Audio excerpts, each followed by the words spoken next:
Syedaralun, kebakaran hutan dan lahan atau karhutla kembali melanda Nagan Raya.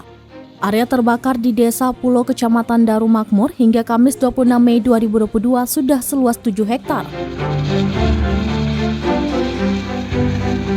Tim gabungan dari BPBD Nagan Raya dibantu TNI, Polri, dan masyarakat masih terus melakukan pemadaman.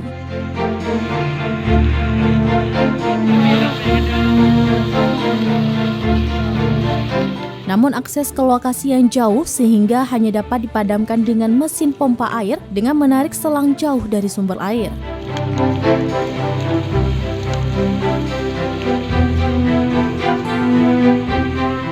Kalak BPBD Nagan Raya Irfan Darinadi mengatakan hingga kini pemadaman masih dilakukan. Dari Nagan Raya, Rizwan, Serambi On TV.